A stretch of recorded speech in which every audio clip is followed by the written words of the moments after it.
Berjumpa kembali Bapak Ibu, Saudara-saudari umat beriman terkasih dalam Tuhan. Salam sehat berlimpah berkat. Kita memasuki awal pekan hari ini, hari Senin tanggal 25 November 2024. Saya mengajak kita sekalian merenungkan kutipan Injil Lukas bab 21 ayat 1 sampai 4. Kita dengarkan sabda Tuhan. Dalam nama Bapa dan Putra dan Roh Kudus. Amin. Di bait Allah, ketika Yesus mengangkat mukanya, ia melihat orang-orang kaya memasukkan persembahan mereka di dalam peti persembahan. Ia melihat juga seorang janda miskin memasukkan 2 uang tembaga ke dalam peti itu, lalu ia berkata, "Sesungguhnya aku berkata kepadamu, janda miskin ini memberi lebih banyak daripada semua orang itu. Sebab mereka semua memberi persembahannya dari kelimpahannya, tetapi janda ini memberi dari kekurangannya, bahkan seluruh nafkah yang dimilikinya." Demikianlah sabda Tuhan. Bapak Ibu, Saudara-saudari umat beriman terkasih dalam Tuhan kita Yesus Kristus.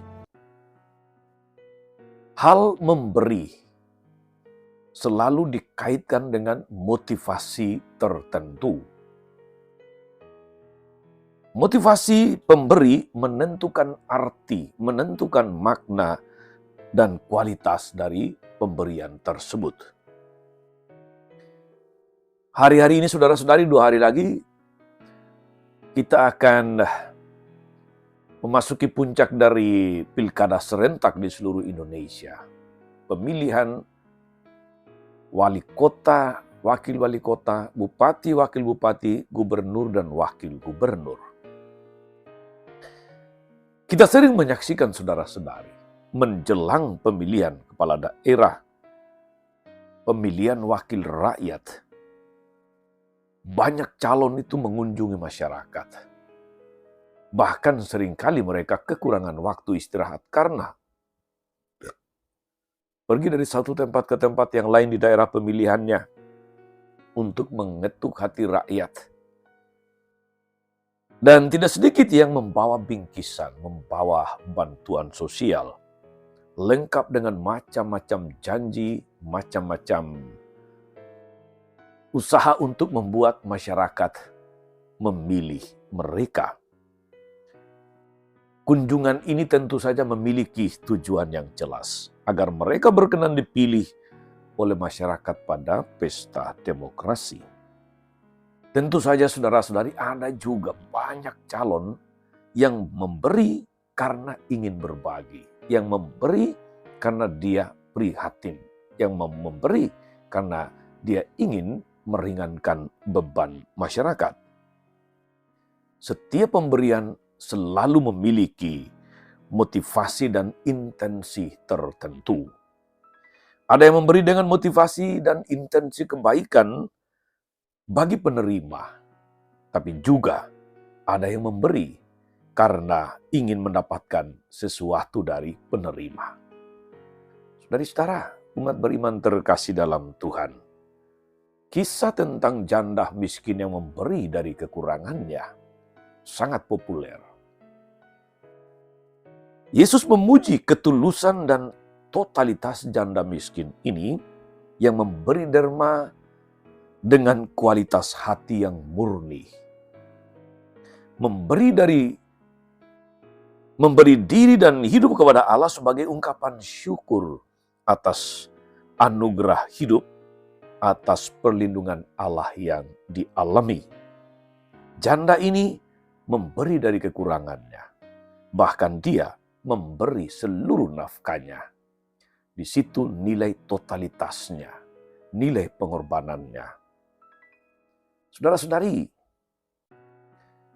apa pesan, apa makna untuk kita yang hidup pada masa ini, yang membaca, yang merenungkan perikop tentang janda miskin ini?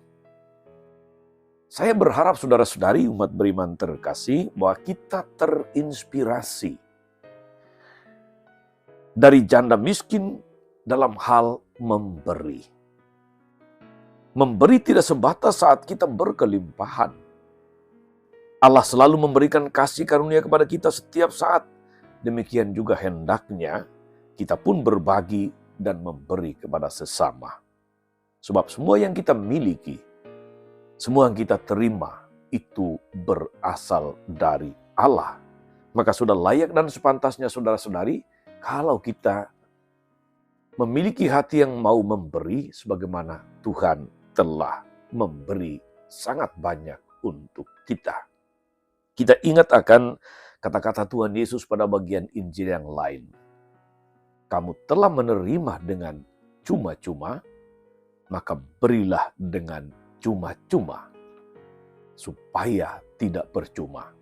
Saudari-saudara, semoga firman Tuhan ini meneguhkan kita, menginspirasi kita hari ini, di dalam melaksanakan segala tugas, karya-karya pelayanan kita, di tengah keluarga, di kantor, di lembaga-lembaga, di tengah masyarakat. Supaya kalau kita memberi bukan hanya soal uang, bukan hanya soal persembahan. Memberi diri, memberi tenaga, memberi kemampuan, kita melakukannya dengan totalitas. Kita melakukannya dengan tulus, tanpa hitung-hitungan. Allah senantiasa mengasihi orang yang memberi dengan tulus hati. Tuhan Yesus memberkati. Amin. Tuhan Yesus Kristus, kami bersyukur atas firman-Mu yang menghadirkan janda miskin yang memberi dari segala kekurangannya, bahkan seluruh nafkahnya, sebagai inspirasi motivasi bagi kami di dalam menjalankan hidup, di dalam bekerja dan melayani, di dalam memberikan persembahan. Berkatilah kami Tuhan agar mampu berbagi, mampu memberi yang terbaik dari yang kami miliki bagi Engkau dan bagi sesama kami. Engkaulah Tuhan dan pengantara kami sepanjang segala masa. Amin. Saudara-saudari sekalian, berkat Allah turun atas saudara-saudari, atas mereka yang kita doakan atau kita janjikan doa. Mereka yang sakit dan menderita segala rencana, karya, dan pelayanan hari ini. Bapa dan Putra dan Roh Kudus. Amin. Tetap sehat, teruslah menjadi berkat. Jangan lupa like, subscribe, nyalakan lonceng notifikasinya. Salam 52, Tuhan memberkati.